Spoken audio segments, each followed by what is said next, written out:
Okay, so our brief for today is to talk about how companies can bring in S1 and S2 and how easy it's going to be.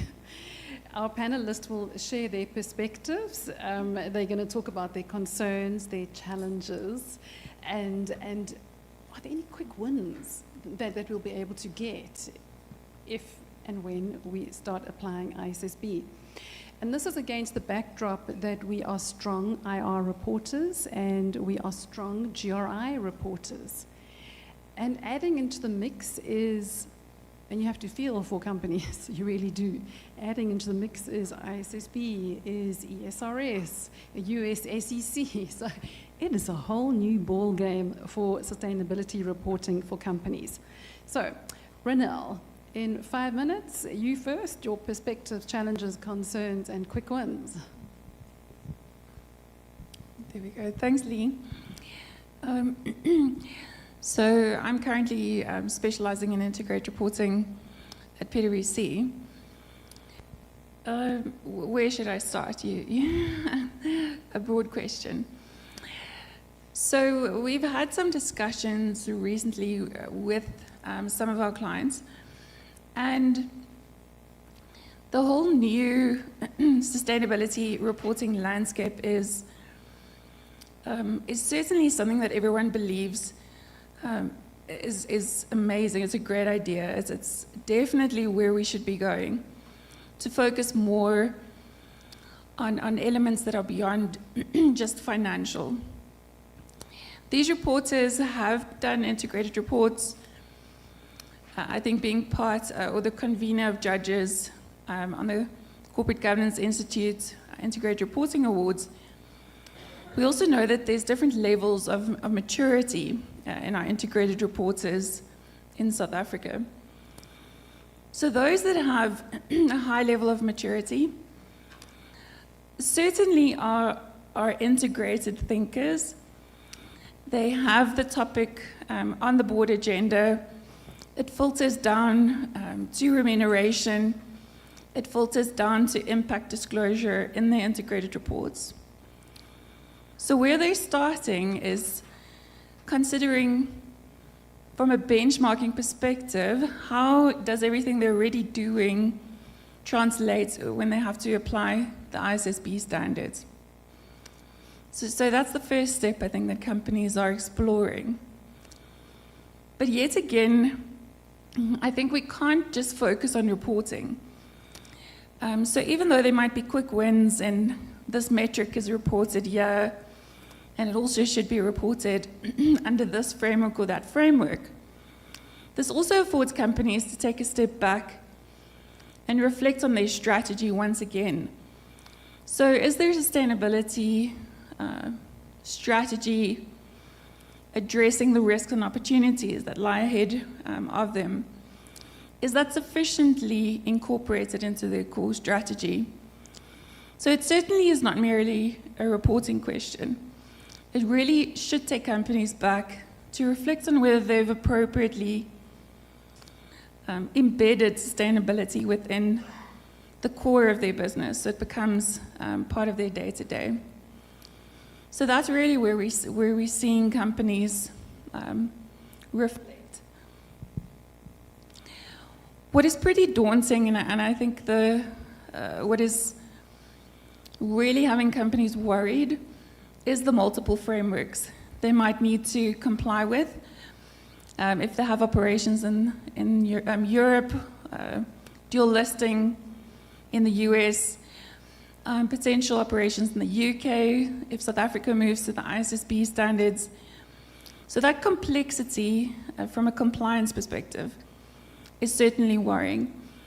And if we don't get interoperability right, well, not us, if all of these boards don't get interoperability right, that's going to be a significant challenge.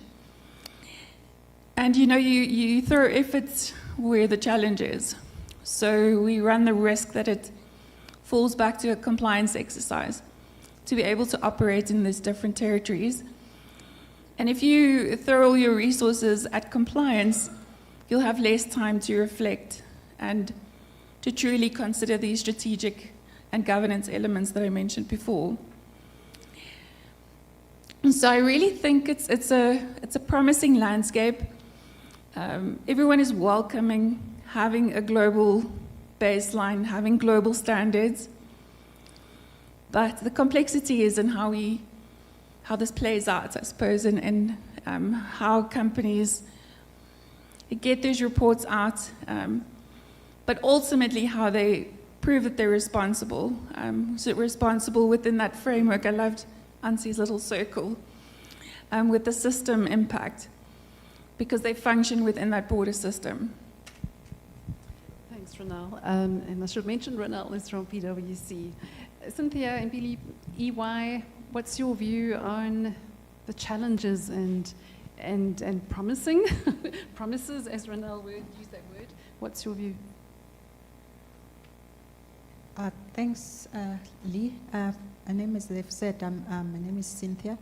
From my perspective, really looking at the sustainability standards as we're seeing them now, the key really challenges that are facing us, you'll see that from IFRS S1, they're trying to link the financial information with the sustainability standards in using the terminology of connectivity to make sure that the financial information that is reported and the sustainability information is actually connected. So for us to actually, the key one is on the reporting entity, that they actually highlighting that it should be the same entity that is actually producing these sustainability standards, sustainability reports. So the key thing from that perspective that we still need to answer from our perspective as a country is around which really entities are actually going to be expected to report using sustainability standards. We know that most of our large entities are already adopting and reporting using sustainability standards, but most of our smaller entities or public interest entities, as we have it, they actually are not there yet. So that's, for me, the key question that we need to consider and get answers to, because already then, in terms of the S1, we already know in terms of the reporting entity. And I actually also thought when they talk to reporting entity was already within our Companies Act, we actually talk to group financial statements, we talk to separate financial statements. So I was just wondering in terms of that whole concept, whether we actually gonna be even looking at that concept of a company also producing sustainability reports, or it's only going to be then the group entities that will be producing those. I think for me, that's one of the key things that we need to actually talk to. And in terms of also the small entities, we know that they are not there yet. And then the standards are actually dealing with the concept of proportionality to make sure that even smaller entities are able to report, whether they are reporting qualitatively or even have quantitative information. And we know that sustainability affects all entities. It's not only affecting big entities. I think for me, that's one of the key challenges and the key things that I think they are actually going to be important, let alone then the capacity for various stakeholders to make sure that as we go towards reporting on sustainable information, that actually we do have the capacity to actually do so, because we need capacity in terms of learning or training or capabilities for companies. And I think that's one of the key challenges that we're going to be facing as a country. And I think from, we also see it from the FRSC perspective, I think they highlighted the limitations of our Companies Act as well. So there is a long road from our perspective, from the country, to actually travel to get to where we need to be to actually comfortably say we implementing the IFRS S1 and IFRS S2 in our reporting. Thanks, Lee. Thanks, Cynthia. Is Alex online?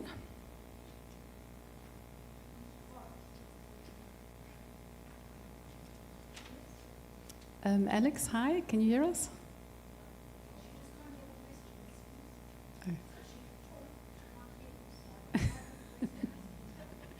Okay, well, the broad question in terms of our briefing is perspective, challenges, and quick wins. So, Alex, over to you.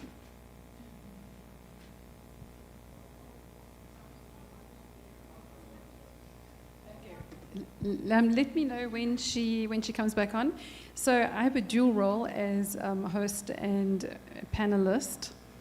So I have a couple of points from my role as panelist. I think that the ISB as a global baseline can work, but it's important that the regulators know it's a global baseline.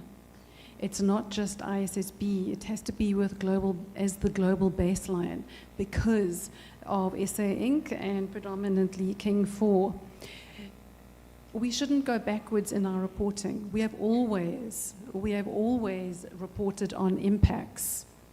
It's part of King 4, it's part of the integrated reporting framework, it's termed outcomes. And internationally, when you speak to ISB and SSB, they acknowledge, some of the members that I've spoken to, they acknowledge that they don't want South Africa to go backwards in its reporting. So we shouldn't let that happen. We can do that if it's ISSB as the global baseline. That would be ISSB plus. We should position all our reporting as a comprehensive corporate reporting suite, which includes reporting on impacts, which includes GRI. It's comprehensive. It covers everything. And the reminder that investors, they want to see impacts information. Part of that is the beauty of the ESRS. They want to see risks, opportunities, and impacts. They want to see inside out and outside in, because that gives them a much better feel of their long-term value of their investment.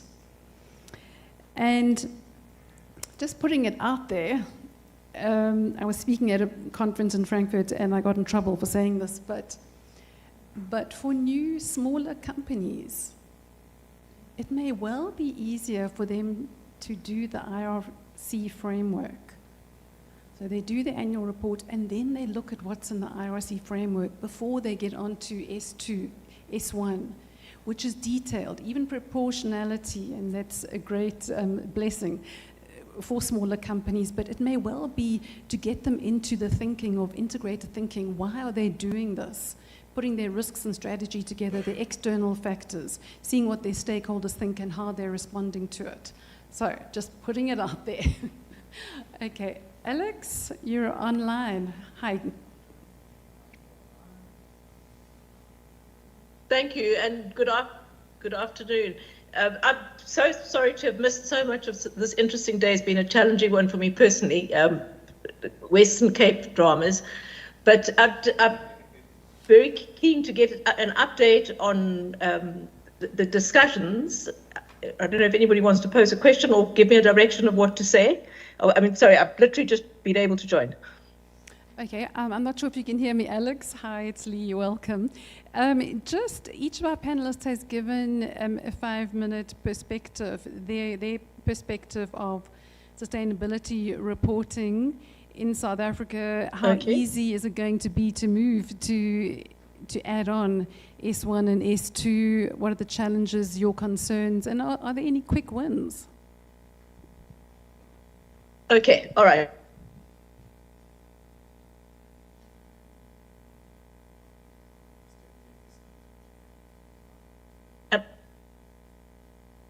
Thank you very much.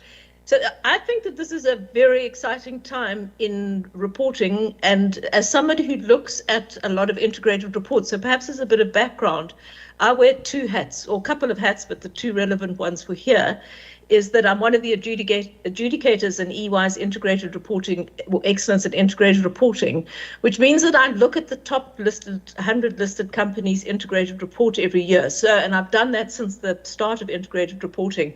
So I've got a fairly good sense of what's happening in the integrated reporting space. I also am a director of a couple of companies, so I sit on the other side of the fence, and I'm involved in preparing integrated and in some cases sustainability reporting. Why I think that this is such a positive development is because I do think, we've got integrated reporting. It is an investor-focused document that is trying to give enough information for a provider financial capital to make financial or capital allocation decisions. And my challenge in it has been that there's not enough, I don't believe, rigor in the way in which the integrated reports have been prepared. There's a lot of inconsistency from one year to the other as to how they report, what measures they report. It's very often difficult to understand how, when there is a measure, how that measure was determined. And that's why I feel that the concept of having standards that specify what should be disclosed and how it should be measured in terms of a way that everybody does it consistently is very positive. I also wanted to say that the document the JSE put out last year is, I think, one of the best documents that I've seen on the history of getting to where we are now. The concept of, difference between impact materiality, financial materiality, double materiality, and so on. And as somebody who sits in an audit committee and as a director of a company, for me, that is such a powerful tool, because for one of the companies, what we've done is we've taken that as an index and we've identified, what we feel is material to us, what we feel is not material. And if it is material, we're then tracking if we've got disclosures or how close we are to getting disclosures. And as a director of a company, that for me is so is such a comfort, because it's helping me get a sense that we're covering as far as we can the risks and opportunities that relate to sustainability in South Africa. The fact that somebody has gone and identified the key sustainability factors for South Africa is very helpful. I'm just checking that people can hear. Yes, we can. Thank you. Okay, thank you. So for me, this is a very positive development. Looking at a slightly broader scale, what I think is such a huge development is the way in which the various reporting requirements have been aligned globally. That they've been aligned along the lines of what is investor focused, that has a financial materiality factor, and what is a broader stakeholder focused, that has an impact materiality factor.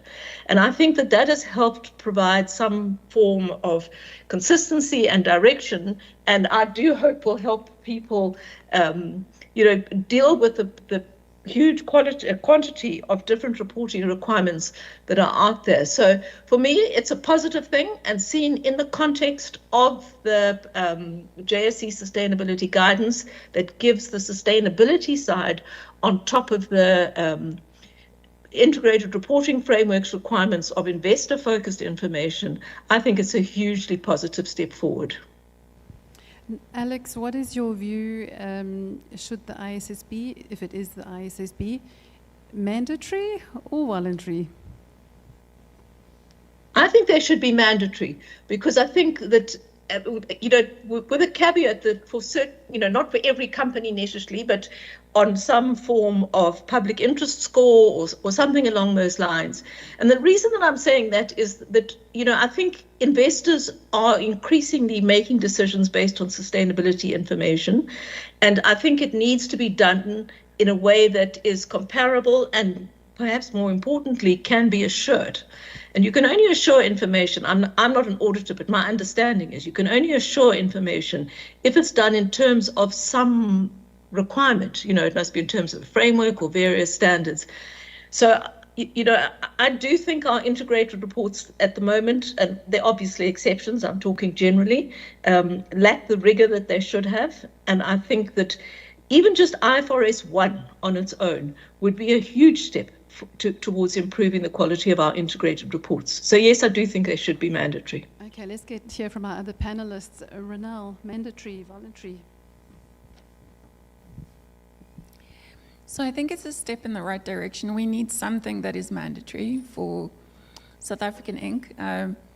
I agree that it needs to be scaled because not all entities, smaller entities will certainly not have the resources or the capabilities to adopt the whole framework. I think this IFRS sustainability standards is a good start, but I think as we're already disclosing impacts, as I think has been said through as a result of King, through integrated reporting, we shouldn't say it's only S1 and S2. It should be that plus, I think, and that's what you mentioned also before. It's a good starting point, though. I think if a company is doing absolutely nothing, it's very relatable from a financial reporting perspective. So it's a good start, but it should be that plus. Cynthia, your view. I think my perspective is it will really help if it can move towards being mandated. I think currently companies are doing a lot from voluntary perspective and for the benefit of the investors. So we actually looking at the regulatory bodies that were represented here to really see how can we move ourselves towards mandating some of these reporting standards. So I guess the big question would be to what extent and to which entities, like I've started to say, we actually need to actually say what's going to be the universe of those entities that will actually be required if we end up being mandating. So you need to actually have the universe and scale down to say, okay, for which entities are you going to mandate it? I think most of the entities that are already in that space reporting are using sustainability standards. They will benefit from having mandatory standards because that will make sure that there is then consistency in terms of reporting. I think the other thing that I also wanted to point out in terms of connectedness of the information, because once you mandate these standards, it will actually make sure that when entities are looking at the sustainability standards and reports and their information and financial reporting, they can actually now start to connect the two information, because currently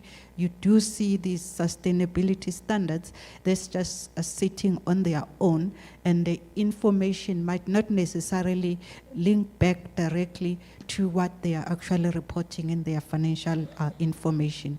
I think for me that will really be key, and we can benefit more when entities start to connect the two. I think integrated thinking, as we pointed out, is actually important because it also emphasizes that connectedness of information that is actually reported by entities. Thanks. Yeah. And the whole integrated perspective, which is what the integrated report shows. Alex, I wonder, is there a risk to... Oh, is Alex still there? I'm there, I'm here, yes, I can hear. Alex, is there a risk, and if so, like what are the risks if South Africa early adopts and the ISSB and we're just not ready? Well, you know, the ISSB standards do have quite generous transitional requirements, so I think that is a slightly mitigating factor. But you know, I'm not sure that we don't want to be the first adopter, and we don't want to necessarily be, rush it through. But I think it is definitely something that companies should be working towards. And, the message should be out there that that's where we're going, and perhaps give companies a while to get there. And hopefully those who are further advanced in their reporting will be able to get there quicker. Thanks very much. But I do think that, that the message, it would be helpful if the message was that this will be happening and, we work towards it. Yeah. I mean, another way to do it is to bring TCFD into as a requirement, which would then, go some way to getting the structure in place and getting the quality of the information, and the companies to get their data gathering capabilities improved. I think the message needs to be out there that we're going to do something that will have to be assured, and it will have to be done with, perhaps over a staggered period. and just start getting your systems and data collection and your governance in place. We're out of time, so thank you very much to my panelists, Alex Watson. Alex, thanks so much. And thanks to Renelle Fourie and Cynthia Mbili. Thank you.